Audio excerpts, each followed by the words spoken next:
Boa noite, sejam todos bem-vindos a mais uma edição do programa A Semana aqui na MBC.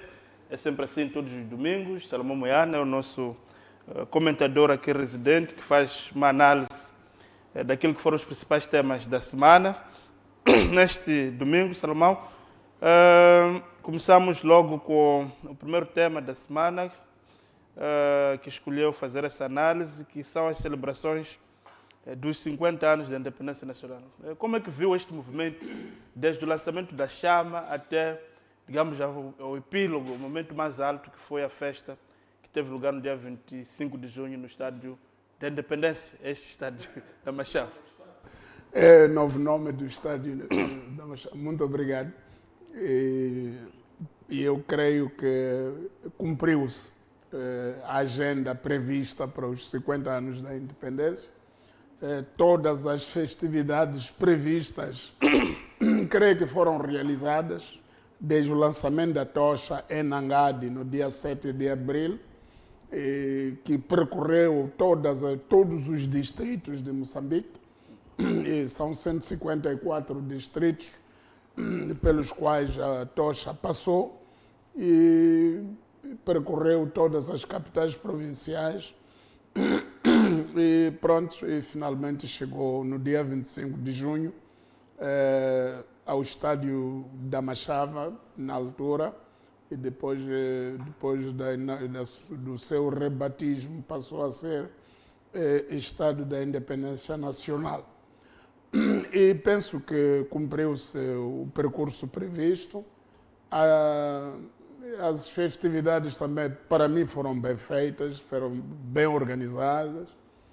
Cumpriu-se todo o cronograma da festa, do dia, começando pela Praça dos Heróis, na cidade de Maputo, e depois culminando com tudo aquilo que aconteceu no Estádio da Machava. Eu penso que foi uma ocasião grande para a exaltação da unidade nacional, para a exaltação da nossa moçambicanidade, do nosso percurso. E tenho acompanhado muita crítica, muitas ideias, muitas análises, algumas a tentar dizer que a independência não valeu nada, era melhor o colonialismo. Quer dizer, sobretudo dito isso por pessoas que não tiveram a mínima chance de saber o que era colonialismo. Quem viveu uma parte do regime colonial não é capaz de dizer que entre a independência e o colonialismo vale a pena o colonialismo. Não é possível. Isso é um absurdo total. Agora, que durante os 50 anos poderíamos ter feito mais, também é verdade. Poderíamos ter feito mais. E que agora, dos 50 anos completos para frente, os próximos 5, 10 anos, devamos fazer muito mais do que, se calhar, fizemos em 20, 30 anos. Também isso é uma grande verdade e é uma exigência do momento atual. Portanto, devemos trabalhar muito para isso.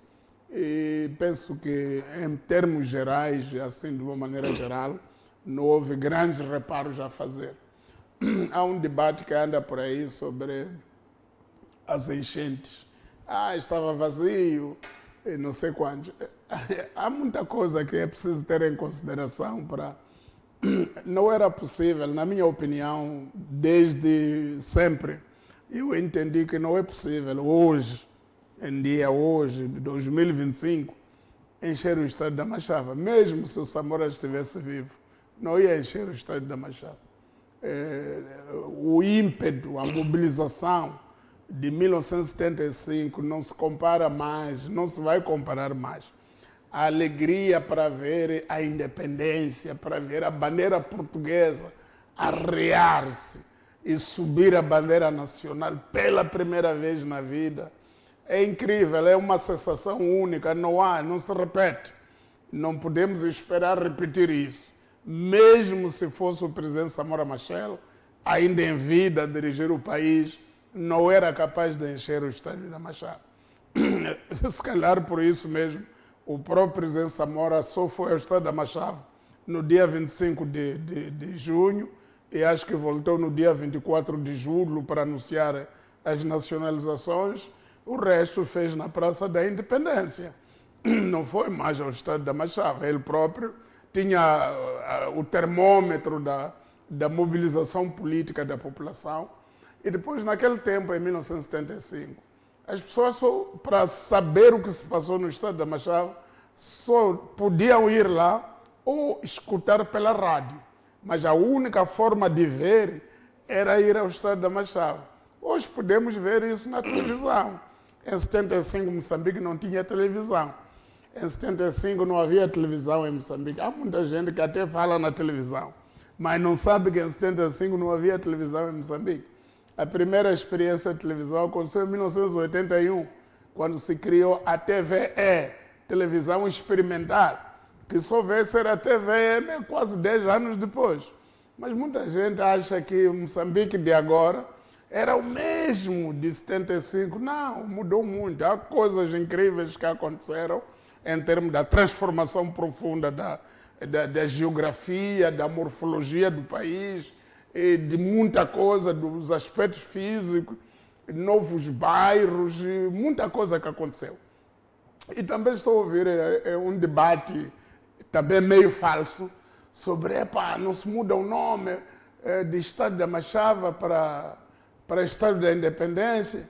O Clube Ferroviário rejeitou. Até está a circular uma notícia do Jornal Domingo a dizer que os sócios do clube rejeitaram a mudança do nome.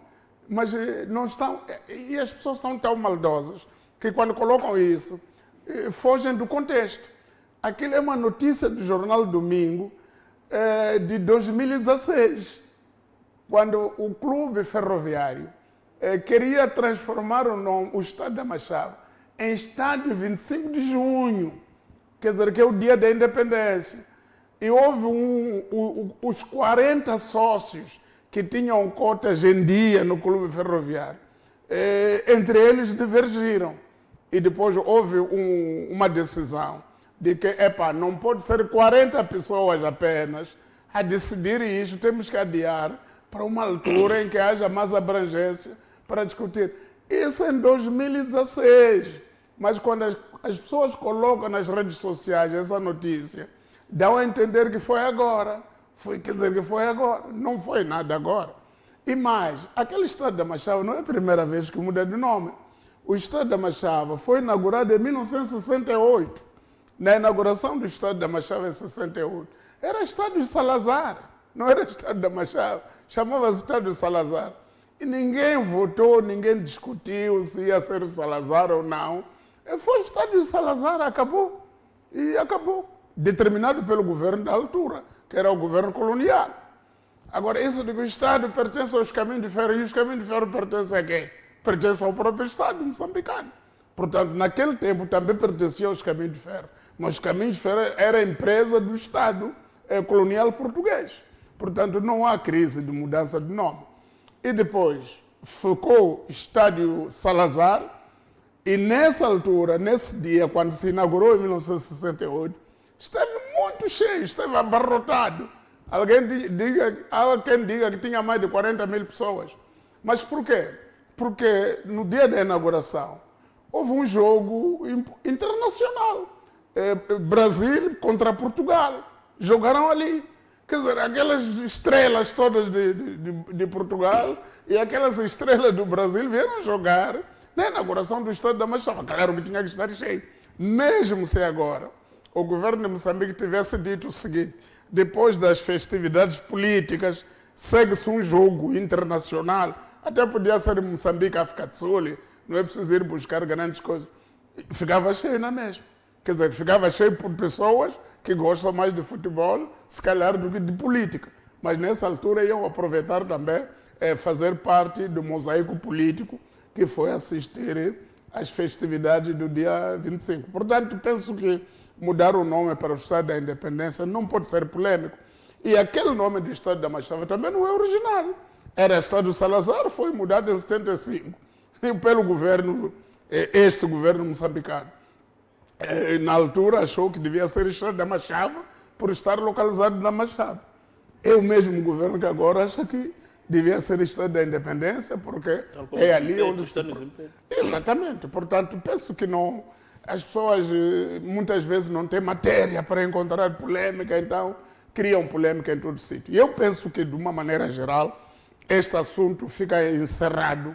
As comemorações já aconteceram, com mais luz aqui e acolá, aconteceram e passaram. Agora, daqui para frente, é arregaçarmos as mangas, organizarmos o país, trabalharmos com mais seriedade, criar mais valia para o nosso país, produzirmos aquilo que nós estamos a produzir agora, reativar aquelas indústrias de que falamos sempre. Estamos a dizer que antigamente tínhamos Mabor, tínhamos Tudor, tínhamos Texlon, tínhamos Test África, tínhamos isso tudo, tínhamos a Fafisal em Quilimane, tínhamos muitas indústrias, sim senhor, tínhamos a Zuid, etc. Devemos voltar a ter.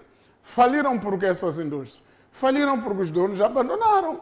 E as pessoas que tinham ficado em Moçambique naquela altura, os moçambicanos, na altura colonial, eram serventes, não estavam dentro da gestão.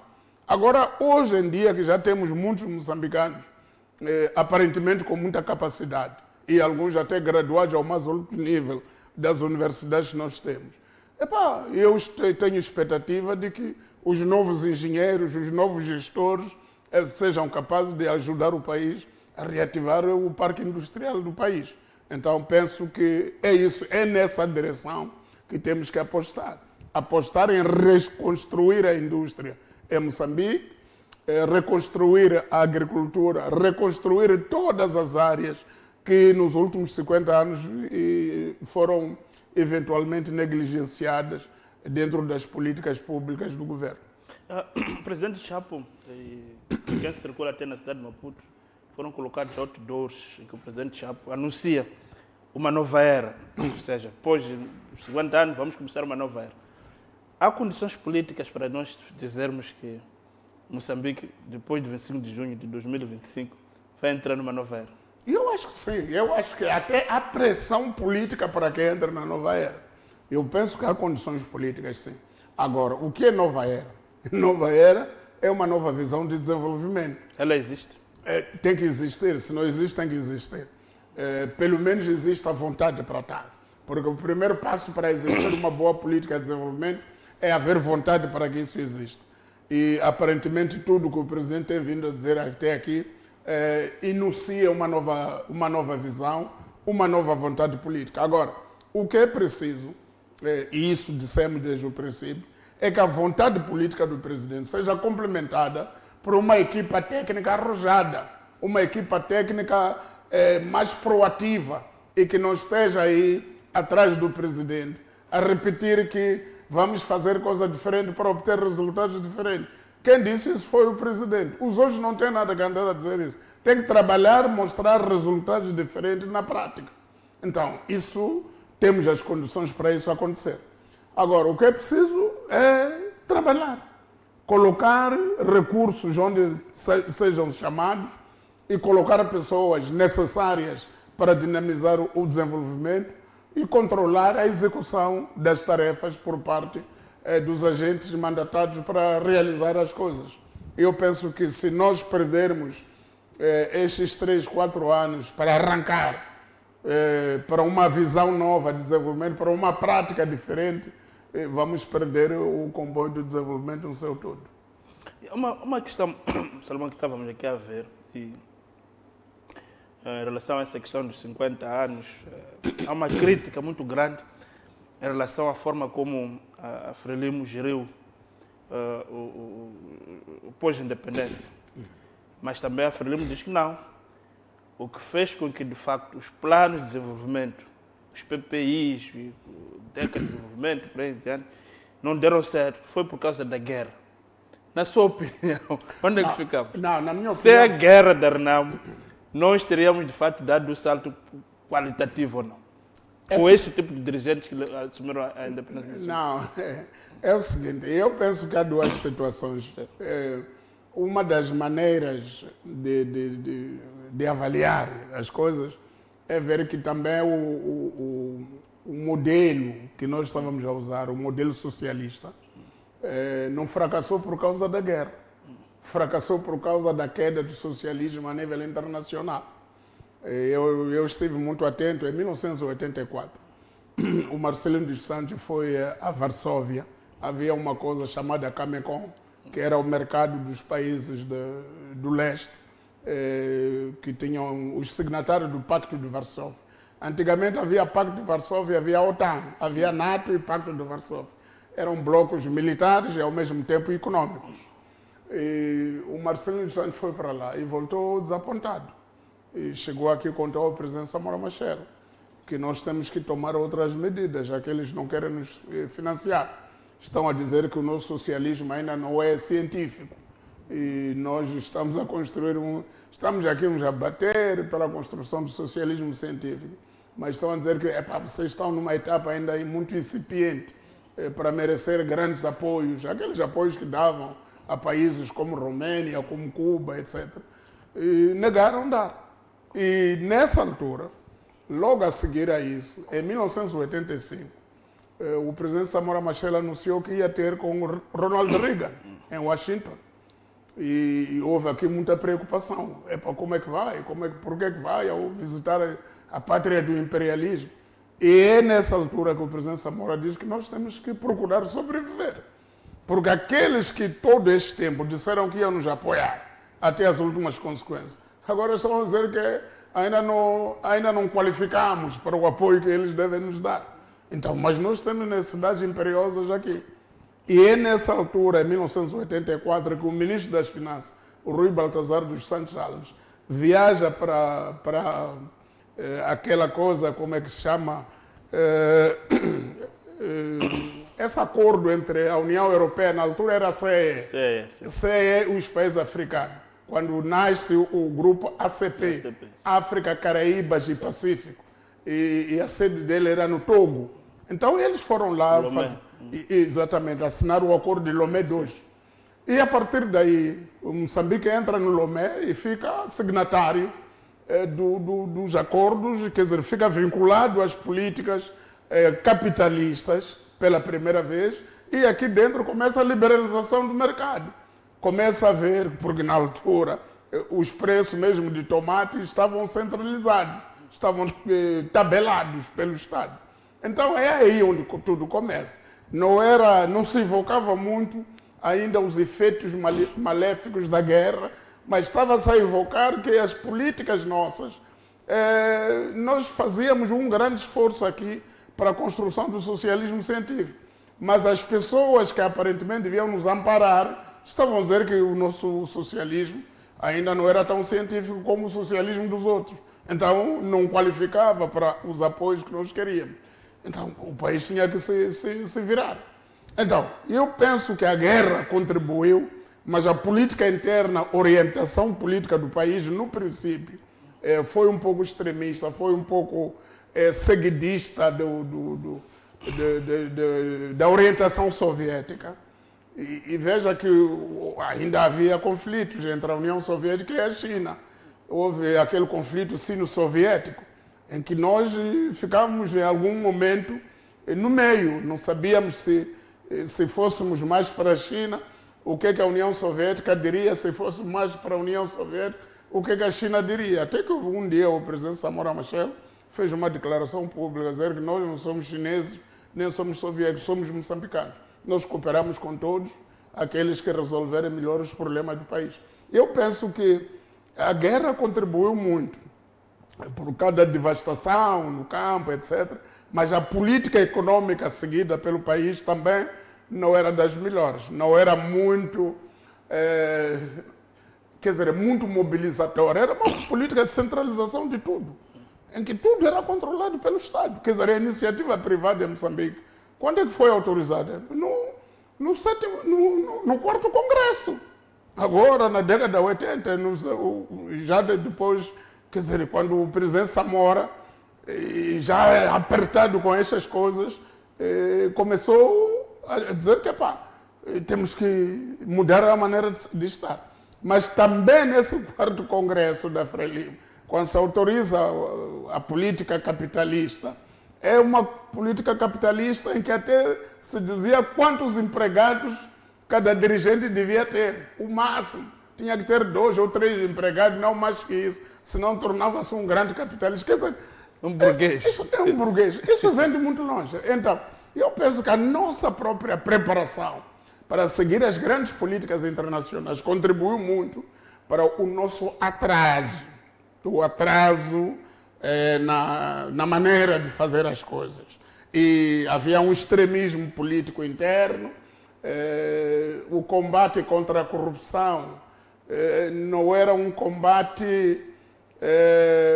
quer dizer, era um combate que até podia combater os não corruptos. Bastava alguém acusá-los de corrupto. Não havia grande verificação. A criação do Tribunal Militar Revolucionário, STMR, que fuzilou muita gente, algumas das pessoas fuziladas não tinham nada a ver com o assunto sobre o qual foram fuzilados. Portanto, havia esse tipo de extremismo que não era muito bom. E eu penso que... Mas é a transição para o capitalismo. Outro dia entrevistava aqui o agrônomo, o antigo ministro dos Transportes, o Zucula. Ele também dizia que, bom, era verdade, tínhamos o socialismo, mas a forma como também atravessamos para o capitalismo, como criar capitalistas sem capital. Sem capitalistas, quer dizer, capitalistas sem capital. Sem capital. E depois... Ele disse que para aquilo não houve aqui em Moçambique, não tivemos privatizações, tivemos destruições. Porque as mesmas fábricas que foram entregues a esses novos capitalistas, no dia seguinte, fecharam. Fecharam, não funcionaram. Portanto, eu penso que isso tudo, nos primeiros 50 anos, é admissível para um país. Mas há uma coisa boa que Moçambique conseguiu. Conseguiu manter a independência política, pelo menos. E um pouco a sua dignidade econômica, embora não a independência econômica, durante 50 anos. Você sabe que 14 países africanos aqui, da África Ocidental, até hoje usam uma moeda que é impressa no Banco Central da França. O CFA, o franco CFA. O franco CFA. Aquela moeda é a mesma do tempo colonial. E eles têm um acordo em que parte das suas reservas tem que ser depositada no Banco Central da França. Eles não conseguiram reverter isso. É por isso que aqueles jovens de Mali, e do Burkina Faso e do Níger, os Traoré e os outros, conseguiram rebelar-se. Quer dizer, é por isso que eles estão a sair muito na imprensa internacional. Porque estão a reverter isto. Estão a negar uma colonização que levou mais de 63 anos. Quer dizer, aqueles países são há mais tempo independentes do que Moçambique, mas ainda usam uma moeda colonial. Quer dizer, nós, logo em 1980, com 5 anos de independência, rompemos com isso tudo. Acabamos com a dependência colonial em termos financeiros, em termos, pelo menos, de nos controlar naquilo que nós queremos fazer. E eu penso que foram passos muito ousados para um país novo. Agora, é que nós sentados hoje, aqui, 2025, com os canudos que possamos ter, mestrados, PhDs, licenciaturas, olhamos para 1975. É como se aquela gente de 75 também fosse assim. Mas aquela gente de 75, com 4ª classe, com 5ª classe, alguns até licenciados, para mim tinha um valor 3 vezes maior do que a nossa elite atual, em termos de coragem, em termos de visão, em termos de determinação de alcançar um bem comum. E foi muito grande. Acha que perdeu-se um pouco essa questão do bem comum? Eu acho que sim, acho que perdeu-se, mas perdeu-se por culpa própria, por culpa das nossas políticas de desenvolvimento, em que começamos a valorizar critérios desconhecidos. Quer dizer, de repente, algumas pessoas, aparentemente não abrangentes na sua visão, começaram a subir, quer dizer, digamos assim, começaram a ter mais visibilidade, mas sem acrescentar valor. Então, eu penso que nós perdemos muito. Eu conheço muita gente com muito valor neste país, que estudou até, mas que não se ouve falar dessas pessoas nos últimos 10, 20 anos. Mas estão aqui, circulam aqui, pessoas com muita capacidade. Agora, e quem que subiu no lugar dessas pessoas?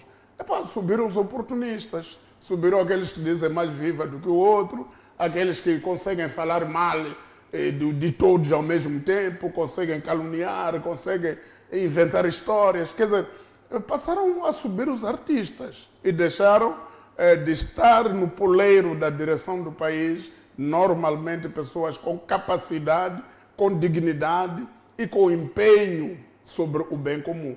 E triunfou o grupo dos escondidos, daqueles que dizem, aquele há de ver, eu vou montar uma armadilha ali. E ele monta a armadilha e sai bem sucedido.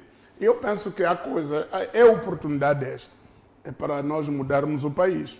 Mas mudarmos o país sem apagar a história daquilo que aconteceu. Não vamos dizer que em 50 não aconteceu nada, Moçambique até regrediu, não é verdade. Não é verdade que regrediu. Salomão está a dizer mais ou menos que, citando o grande advogado brasileiro, Pluri Borba, de tanto triunfar as nulidades, o poder agigantar-se nas mãos dos maus. Os homens até honestos começam a ter vergonha de ser honestos. Não, é que nós hoje em dia, por exemplo, só as escolas primárias, o número de escolas primárias, não era pensável. E as pessoas nem têm essa dimensão. Ouvi um analista na televisão dizer, eu sei, no tempo colonial vivia-se bem, porque quando houve independência, eu estava na primeira classe. O que é isso, pá? Quando houve independência, eu tinha 18 anos, quer dizer, não estava na primeira classe, eu já estava em Lourenço Marques, estava a frequentar o ciclo preparatório.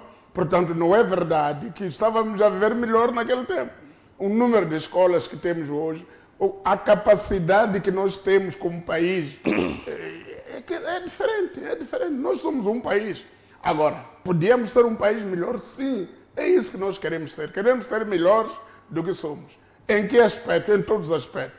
Aspecto econômico, aspecto técnico, aspecto político, aspecto organizacional, aspecto jurídico-legal. Termos políticas não consensuais de todas elas, mas políticas implementáveis com previsibilidade. A gente saber que quem fizer isto há de estar aqui, quem fizer aquilo há de estar ali. Agora, neste momento não se faz isso. As nossas políticas são políticas de curto, sobretudo das leis. Você pode aprovar uma lei hoje, antes da sua implementação já mudou. É só ver quantas vezes mudou a lei da SU. A lei da SU, a lei é qualquer coisa, é 5/2022. Quantas vezes mudou? Antes de sair, um regulamento era publicado, antes de ser implementado, saía outro regulamento que revogava isso. Uma coisa de 7 ou 8 regulamentos a revogar. Tem mais doutores então, hoje em dia. Temos mais doutores hoje do que no passado. Mas claro, o problema é esse, é isso que a gente questiona. Se os nossos doutores de agora têm algum valor acima daqueles guerrilheiros que em 74 chegaram aqui e formaram um governo de transição a vir do mato. Porque aqueles ali, embora viessem do mato, embora não tivessem a vivência que os doutores hoje em dia têm, tinham mais racionalidade, mais proatividade até no desempenho das coisas. Então eu penso que temos que evoluir, temos que melhorar. Se calhar só para fecharmos esse dossiê sobre a independência, este ano também, há muitos países, a maior parte dos países africanos completam 50 anos, especialmente os países, os palopes. E uma questão que, se formos a notar a todos esses países, é que praticamente estagnaram no seu desenvolvimento. Porque há uma ideia de que nós, moçambicanos, eventualmente não fizemos a nossa parte. Mas o que explica que quase todos os países africanos, na sua maioria, alguns empobreceram muito mais do que eram antes da independência? O que nos fez perder o barco, na sua opinião? Não, eu acho que é essa coisa de políticas seguidistas. Quer dizer, sabe que um país, vamos dar um exemplo, um país que também estava no mesmo barco que nós, mas quando saltou a sério, é a Etiópia. Etiópia, no tempo do Mengistu Haile Mariam, era um país quase comunista. Um país que abraçava... Extremamente violento. Fuzilava pessoas nos campos. Muita gente fugiu da Etiópia. Houve muita tirania e muito atraso naquele tempo. Quer dizer, a implementação da ideologia marxista-leninista ao extremo, como nós tentamos fazer aqui, Angola e alguns países por aí, um país que, por exemplo, ficou independente na nossa altura, mas que não aderiu a essa ideologia é Cabo Verde, por exemplo. É só ver, embora não tenha recursos, tem uma plataforma maior de caminhada do que nós. Então, eu penso que as políticas, o papel da política, o papel das políticas econômicas, sociais, seguidas, a filosofia política implementada, conta muito para o país crescer rápido ou não crescer tanto assim. E penso que nós, esses países, sobretudo Moçambique e Angola, a nível dos PALOP, os países mais pesados é Moçambique e Angola. E depois Guiné-Bissau meteu-se numa sucessão de golpes desde 1980, novembro de 1980, quando Nino Vieira derrubou o presidente Amílcar Cabral. Começou uma sucessão de golpes que nunca mais pararam e mataram-se entre eles. Então, nesse clima de matança mútua, não pode haver desenvolvimento. E outros países, São Tomé tentou ensaiar uma democracia também, mais ou menos, mas depois esbarrou com outras dificuldades de tráfico de drogas e outros problemas que eles tiveram. Agora, eu penso que os 50 anos, alguns pensavam que em 50 anos nós chegávamos aos píncaros do desenvolvimento. Não chegamos. Agora, temos uma oportunidade para recomeçar. Recomeçar, mas dentro de uma democracia participativa que permita, é preciso rever a Constituição, que permita que aquele que tiver mais votos na urna possa ganhar as eleições. E não dizer que vamos fazer eleições, mas quem deve ganhar é este mesmo, não pode ser assim. Essa política vai criar mais atraso, porque há de haver violência, há de haver negação, há de haver destruição. E vamos continuar a recuar por muito tempo. E eu penso que temos que mudar. Agora, mudar é o quê? É trabalharmos todos. Trabalhar dentro de políticas previsíveis, dentro de leis verdadeiramente gerais e abrangentes para todos. E isso está ao nosso alcance. Se não fizermos isso, o problema é nosso, não é do colonialismo, não é chamado colonialismo, nem imperialismo. Aqui não há imperialismo. Se houver imperialismo, nós já convidamos para vir cá. Exatamente. Vamos neste momento obedecer o nosso intervalo, voltamos na segunda parte para dar continuidade ao nosso programa de semana. Até já.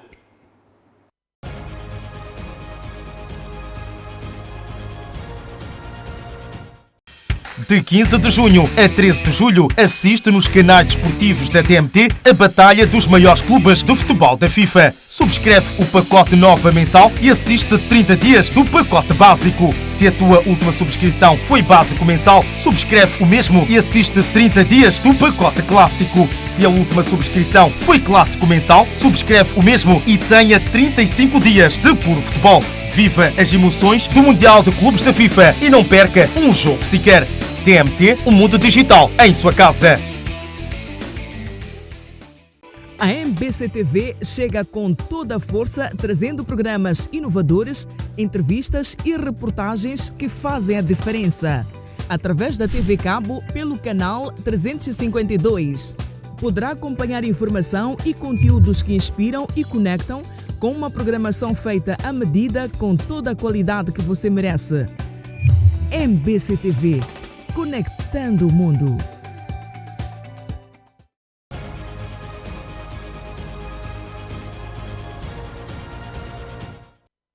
Boa noite, estamos de volta para a segunda parte do programa Semana.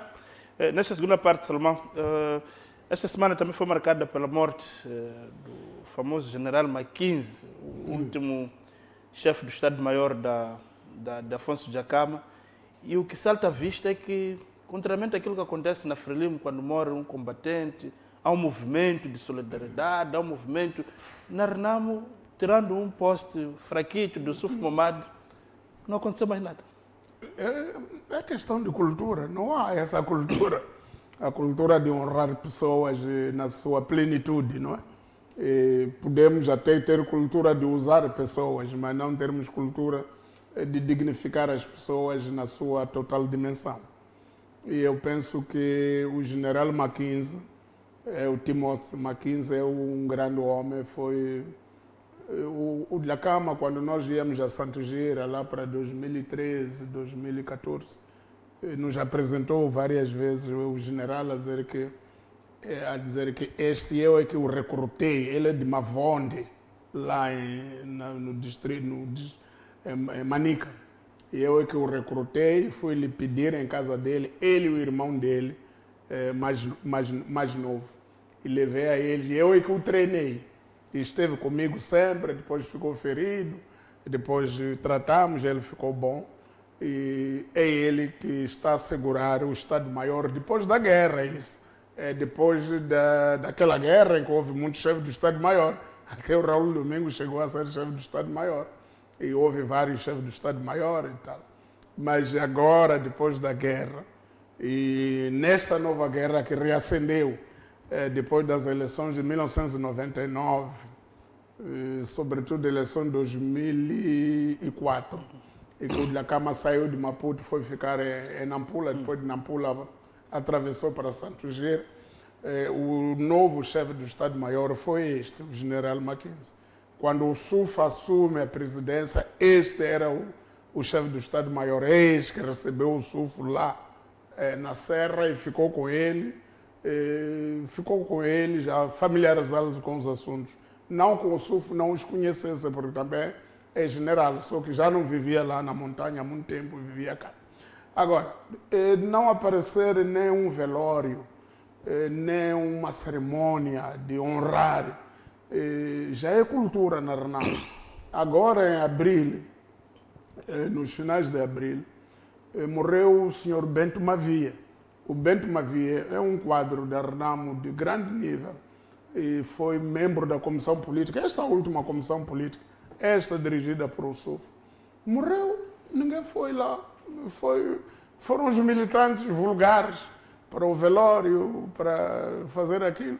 O SUF não se apresentou, não se mexeu. Quer dizer, as pessoas vão lá voluntariamente. E depois, há pouco tempo, há uma coisa de um mês atrás, morreu a senhora Marta Matavela, que era a segunda na hierarquia da Liga Feminina da RENAM. Então morreu também, mesma coisa. Não houve nada. As pessoas, os que conhecem, foram, morreu a vovó Marta, foram lá, mas não houve aquela pompa e circunstância, aquela homenagem merecida das pessoas que sacrificaram as suas vidas pela causa da RENAM. Eu penso que é cultura já na RENAM, sobretudo agora na direção do senhor Ossuf Mumari. Quer dizer, se não fosse o presidente Nyusi, o Afonso Dhlakama provavelmente teria tido o inteiro do cidadão comum, a depender da prática. Exatamente. E não só, mesmo esse general Mackenzie, quando ficou doente a primeira vez, quem lhe levou para o hospital, quem tratou da saúde dele foi o presidente Nyusi, na Beira.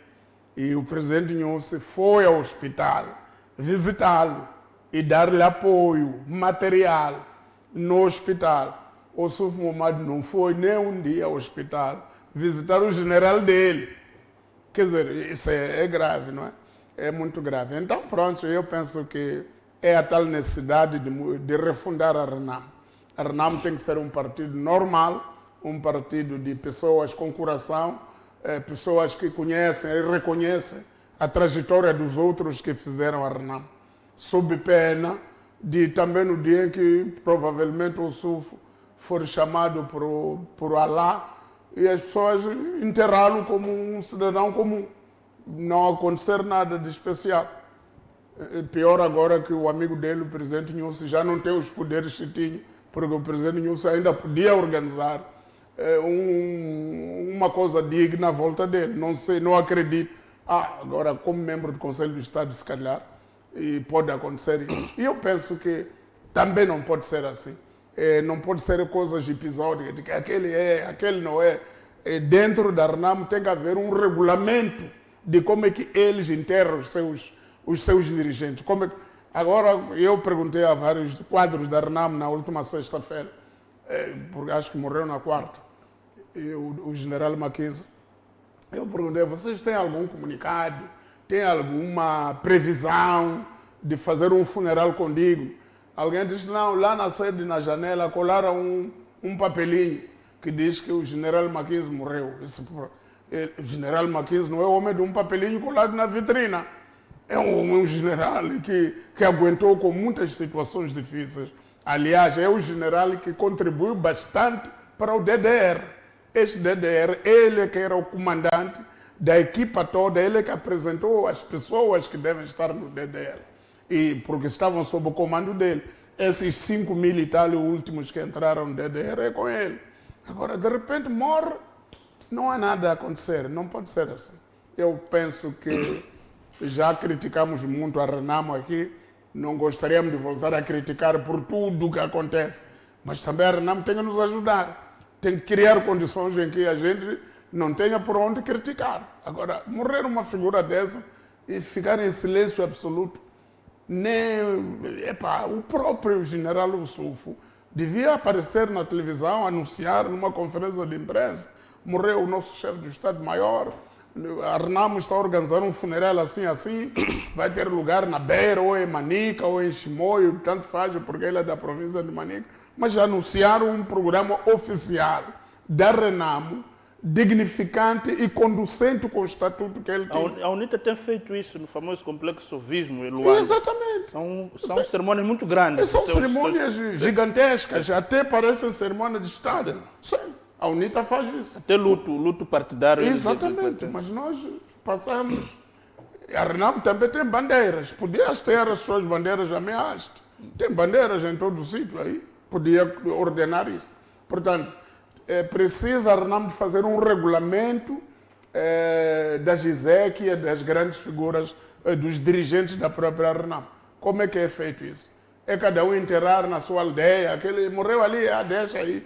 Não pode ser assim. Tem que haver um comando central, coordenado, conhecido, um documento da responsabilidade da comissão política que depois é incorporado, se calhar, nos estatutos do partido para toda a gente saber seguir.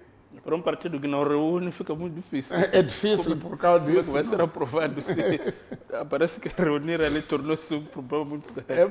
Se quer assustar a eles, é dizer que amanhã deve haver reunião. Eles fogem todos, não? Exato. Vamos avançar para o terceiro e último tema desta noite.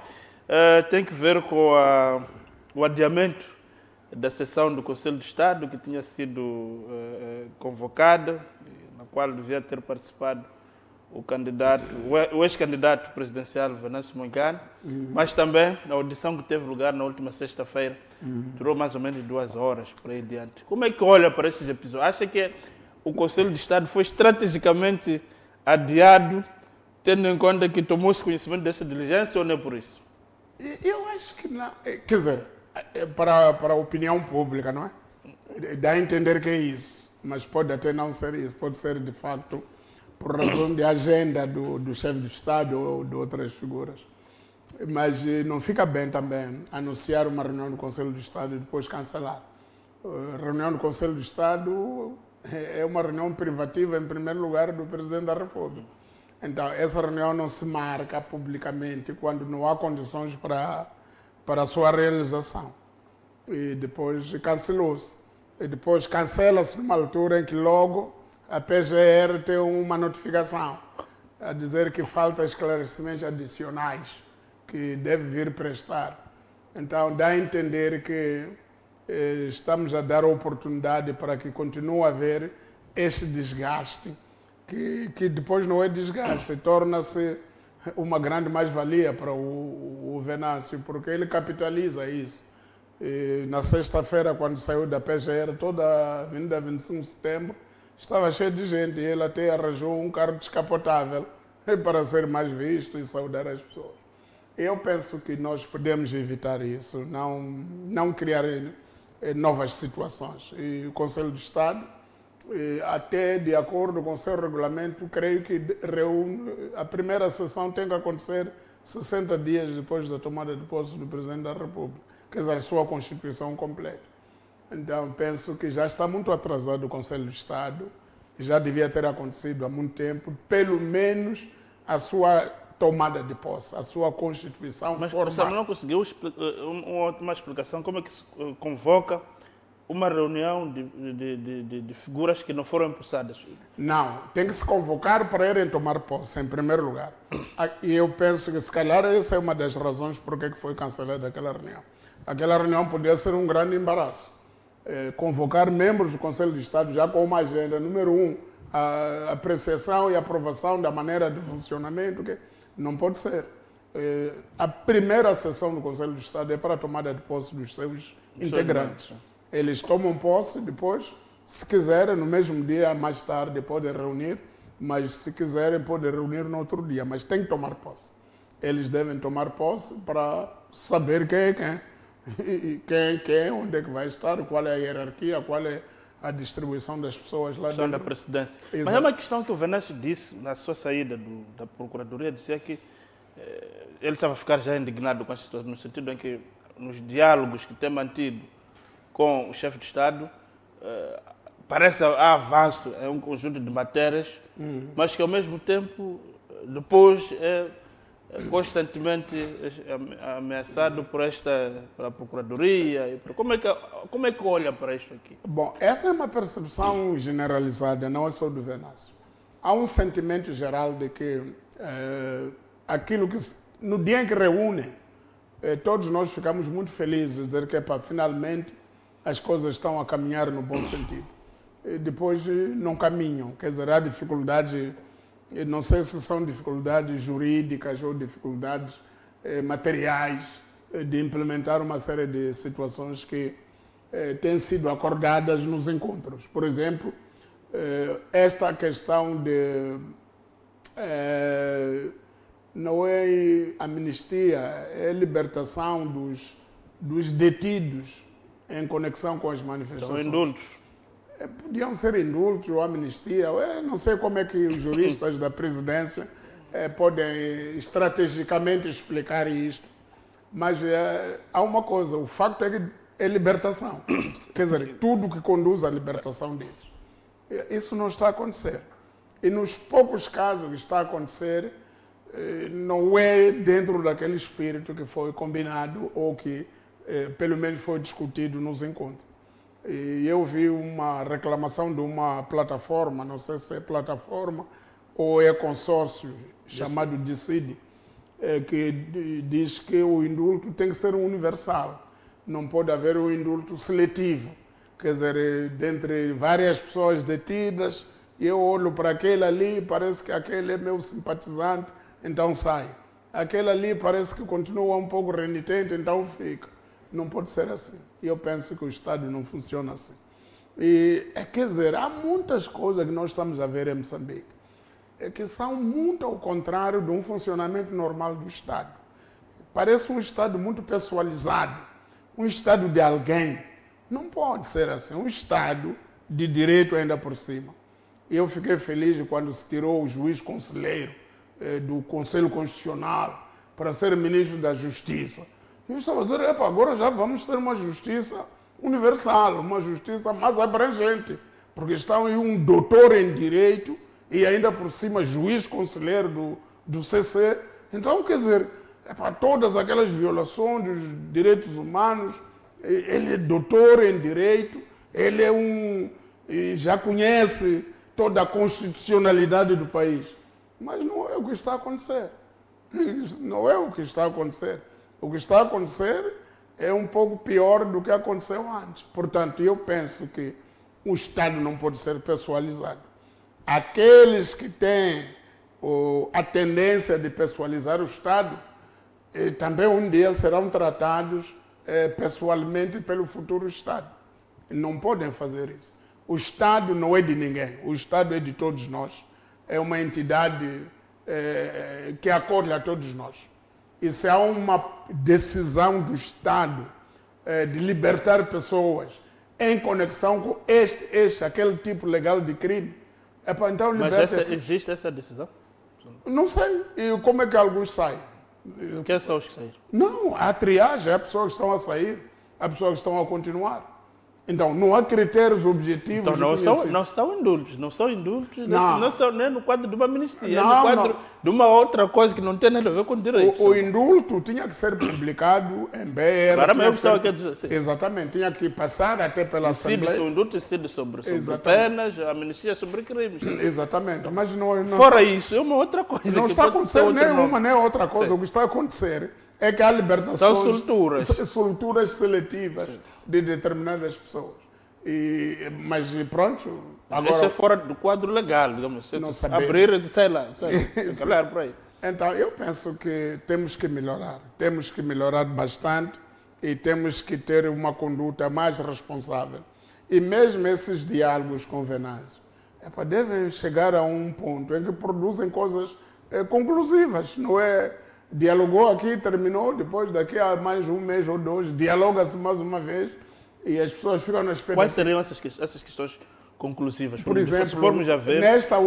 neste último encontro, uma das coisas que foi tratada é incluir pessoas do Venâncio dentro da comissão técnica.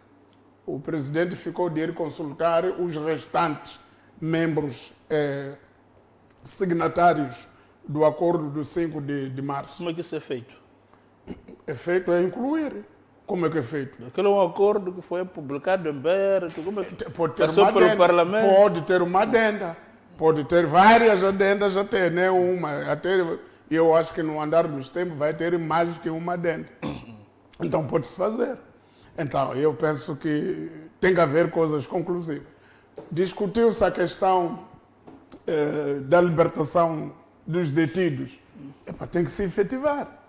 E se há um critério que falta, que seja claramente explicado qual é esse critério e o que é necessário para se encontrar esse critério.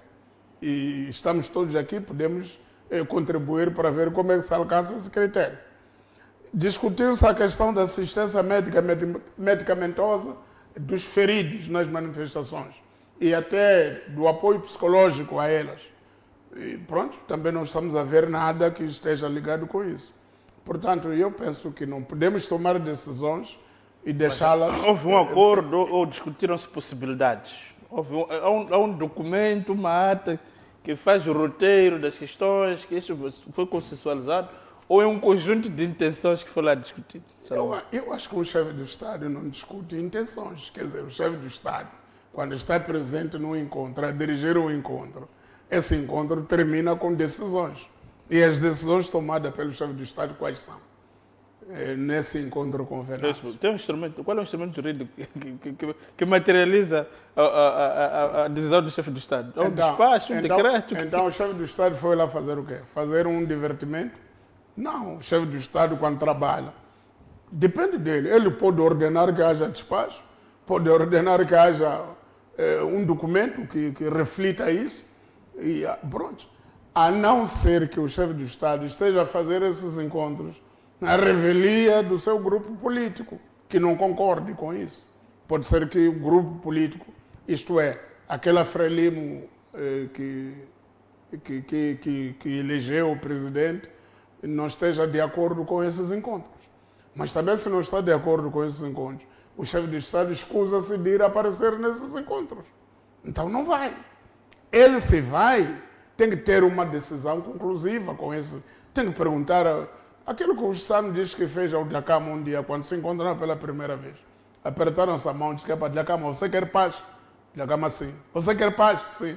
Então vamos lá fazer paz. Senta aí, vamos combinar. Como é que chegamos à paz? E pronto, é assim as coisas já andaram. Agora, também o presidente tem que perguntar ao Venâncio. Venâncio, você quer construir este país? Quer ser moçambicano construtivo, etc? Sim. Então vamos fazer isto. Eles podem escrever isso. Eles não têm problema de escrita. Eles sabem escrever e escrevem muito bem os dois. Mas e também tem uma equipe. Salomão não está aqui a trazer uma ideia muito crítica em relação à forma como o presidente Nyusi fez esses acordos com Afonso Dhlakama, que culminaram com essa Constituição atípica que todo mundo está aqui a reclamar. Ao propor esse método também pessoalizado do presidente com o Venâncio, estamos a dizer que queremos avançar. Não estamos a tentar, não vamos cometer os mesmos erros do passado. Não. O problema é que, agora, se vamos cometer os mesmos erros, por que existe o encontro do presidente Chabo com o Venâncio? Aquele encontro é para quê? E que o último até foi testemunhado por altas figuras deste país. Pessoas de muito peso.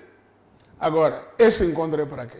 Este encontro é para acabar com a violência de parte a parte, conforme foi dito. Ainda agora continuam a ouvir falar de sequestro, de desaparecimentos. Foi para tratar essas questões que estamos aqui a dizer. Agora, vamos lá saber uma coisa. Como é que se tratam essas questões?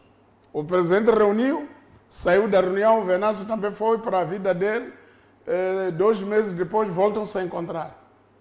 Mas o que é que estão a fazer? No intervalo dos encontros dele, o que é que fica a acontecer?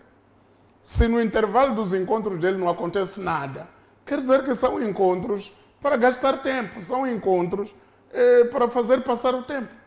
Então não são úteis. E arrastando isto, se calhar, de parte a parte, há expectativa de que se eu arrasto isto por um tempo, mais tarde é de ter melhores posicionamentos. Pode não vir a acontecer. Pode não vir a acontecer assim. Eu penso que a oportunidade para resolver problemas é esta em que os 2 políticos mais votados neste país, que é o presidente Chapo e o Venâncio Mondlane, e se encontram. Esta oportunidade é única para eles os 2 organizarem e alinhar várias coisas. Como é que querem ver Moçambique daqui para frente? Se querem continuar a ver Moçambique dividido em tumultos, ou querem Moçambique harmonioso. E isso está nas mãos deles. Não está nas mãos da comissão, daqueles... Não. Está nas mãos dos 2, sobretudo nas mãos do presidente Chapo. Resolver isto. Agora, eu fiquei feliz quando o presidente Chapo, na véspera, no dia 23, no domingo, no dia 22, no domingo, deu uma entrevista aos órgãos de comunicação. Alguém perguntou se ele estava mesmo livre para tomar decisões. Ele disse: estou super livre. Quer dizer, não estou a ser pressionado por ninguém para tomar decisões. Oxalá seja verdade que ele está a agir por conta e risco próprio, como chefe do Estado. E agir por conta e risco próprio, nós estamos a dizer que ele não cometa erros, até pode cometer, mas tem que ser ele a decidir e ele assumir os erros que cometer. Agora, se é ele que decide por conta e risco próprio, por que reúne e depois não há nada? Quando reúne com alguém, não há consequências. Quando um chefe do Estado está reunido com alguém e diz que o encontro correu muito bem, chegamos a boas ideias e entendemos-nos bem, eu penso que daí para frente as coisas vão mudar no terreno. Agora, se não muda no terreno, quer dizer que o encontro não valeu nada. Não valeu aquilo que foi dito que valeu. Então, não pode ser assim. E tem equipa ali, aqueles mediadores, aqueles que testemunharam o encontro, o doutor Timbani, o bastonário da Ordem dos Advogados, o doutor Ngüenha, o Severino Ngüenha, Narciso Matos, Oscar Monteiro, Teodato Ngwana. Essas pessoas são pessoas de muito peso, Luiz Bernardo Ngwana, são as pessoas que mais respeitamos em Moçambique. Agora, se essas pessoas estão num encontro que depois é um aborto, o que é isso? Não faz sentido. O tempo que medeia o encontro e esta altura onde estamos, já deviam ter acontecido coisas aqui no meio. Já devíamos ter começado a ver coisas. Agora não estamos a ver nada. Então, o presidente não pode ter encontros descartáveis. O presidente da República não é uma figura para gastar 1 hora, 2 horas do seu tempo precioso para gerir o país, reunir com alguém, para não concluir nada. Agora, se concluíram, então põe a máquina da presidência, do Estado, a trabalhar naquela direção. Então é assim que tem que acontecer. Se isso não acontece, vamos acreditar que o presidente não tem liberdade para tomar decisões. Exato, Salomão. Então, foi assim que nós fizemos o nosso programa a semana deste domingo, em que fizemos aqui a análise desses 3 temas. Então, para si, caro telespectador que nos acompanha através da TV Cabo, também da TMT, muito obrigado pelo carinho da vossa audiência. Temos estado a receber muitas mensagens, especialmente da região norte do país. Eu não sabia como o Salomão tem uma legião imensa. Nampula, Cabo Delgado, Niassa. Muito obrigado também aos nossos telespectadores da África do Sul, Portugal, e também Angola, que nos acompanham através das nossas plataformas digitais. É assim que fizemos esse programa. O novo encontro fica marcado para o próximo domingo, aqui na MPC. Boa noite, até lá.